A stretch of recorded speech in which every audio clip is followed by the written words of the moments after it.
My name is Boona. This is a fan request video, which is awesome. It's kind of also my idea, but I've been working on improving some of my old music back from when I actually first started using Sonic Pi, which is gotta be like version 1.4 or something ancient like that.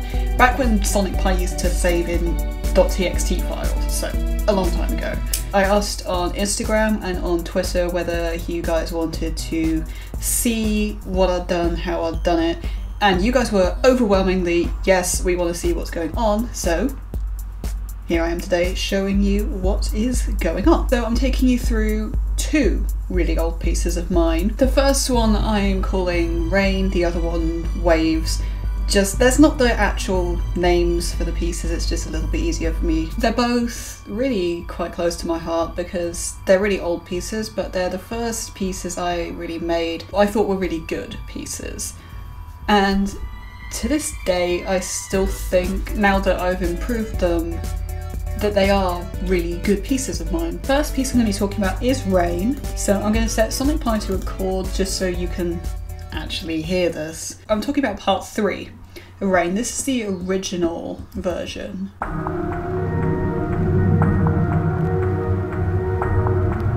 just going to let this go for one full loop so that you can get a good idea. This is the new improved version.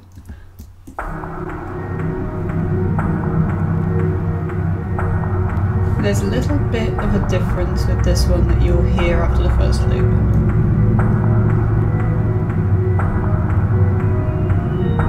You hear it?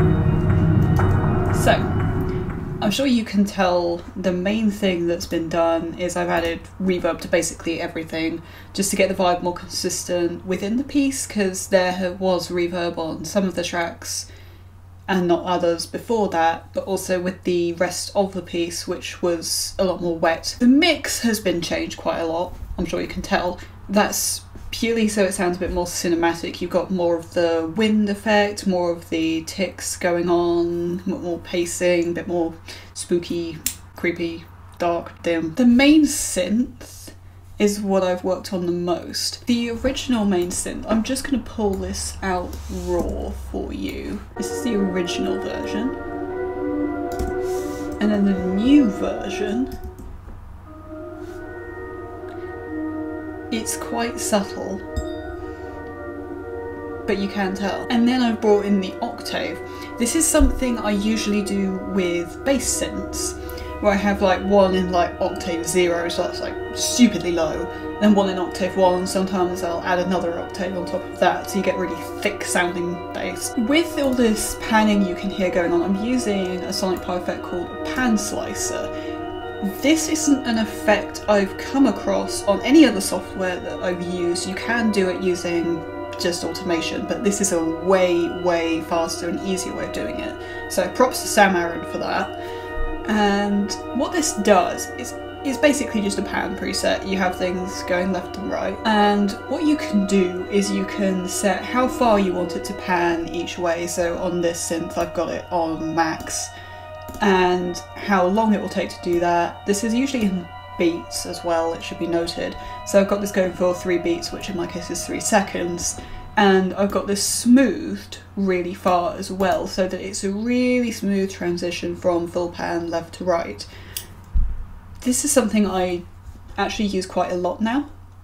And with these two synths, I've got the higher octave synth on an inverted wave, which means that when the low synth is all the way to the right, the high synth is all the way to the left. So they're effectively panning like this, which has a really nice sort of swirling effect.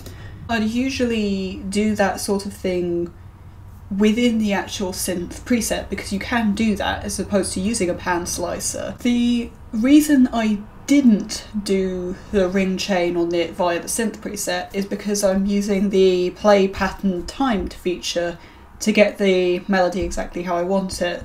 And for some reason I couldn't make that work with the ring or the nip. So the pan slicer on top of the loop was the way I did for a workaround. That's about all for Rain. So we're moving on to Waves. Waves is probably one of my most innovative pieces. I'll be looking at part 2 of that, and specifically the violin and the guitar.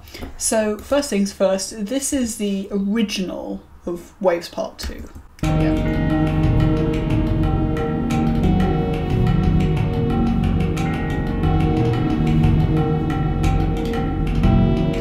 Sounds a bit thin, I'm sure you can tell. So this is the improved version. There we go, fine.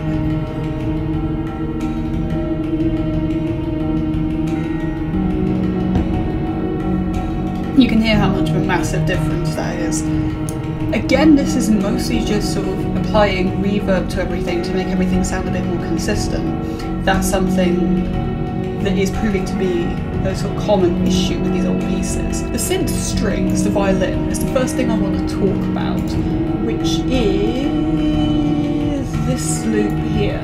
Now, when I originally decided to sort of put violin in, I didn't really know how to make a good violin sound out of the Blade Synth preset, which is supposed to sound kind of like synth strings. It is a sort of a la Blade Runner kind of stuff.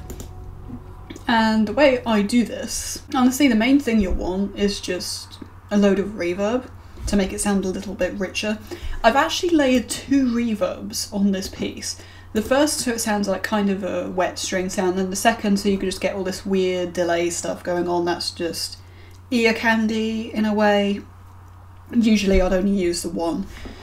But what I always will do, and this is the thing that will make it really sound like strings, is you have to set the attack phase to, I would usually have it at 0.1, so that it's a very slight amp up in volume, which is just mimicking the start of bowing. And then the release phase, you'll want slightly past the next note. What that actually means is that, say you've got a sleep 1, so you've got one note triggering, 1 second later you've got another one.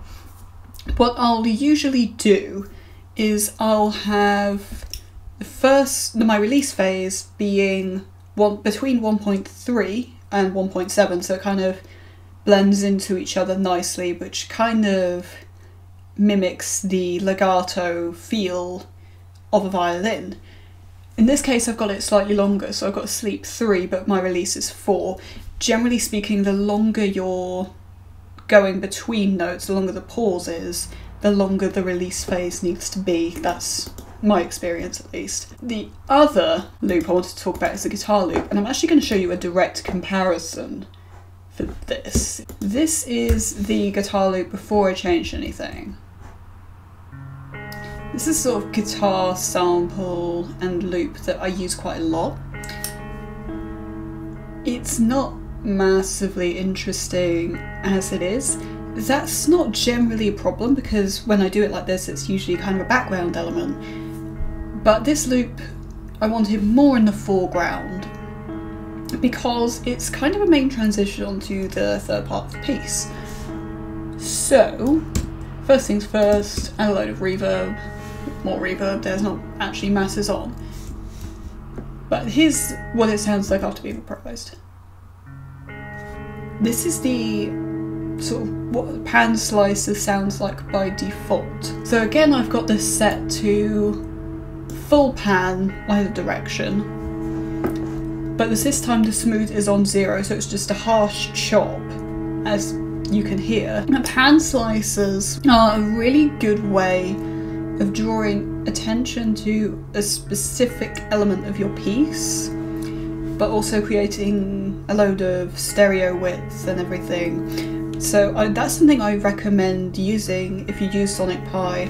You can sort of emulate this using automation. If you use something like Logic Pro X, and you can do this quite easily with automation. If you're using something more basic like Soundtrap, it's going to be incredibly hard to get anything other than a very harsh transition without having like 60 software channels, which no one really wants if you can help it. Depending on what software you use, that is actually going to be a problem. That's about all I have.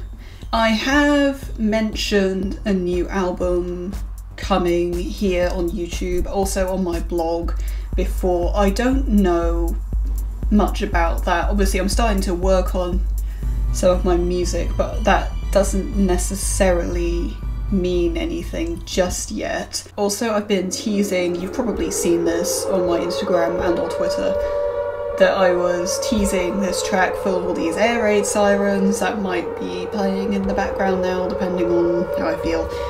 And that's a really epic track. That will definitely be opening my next album. I have no idea when any of this is coming.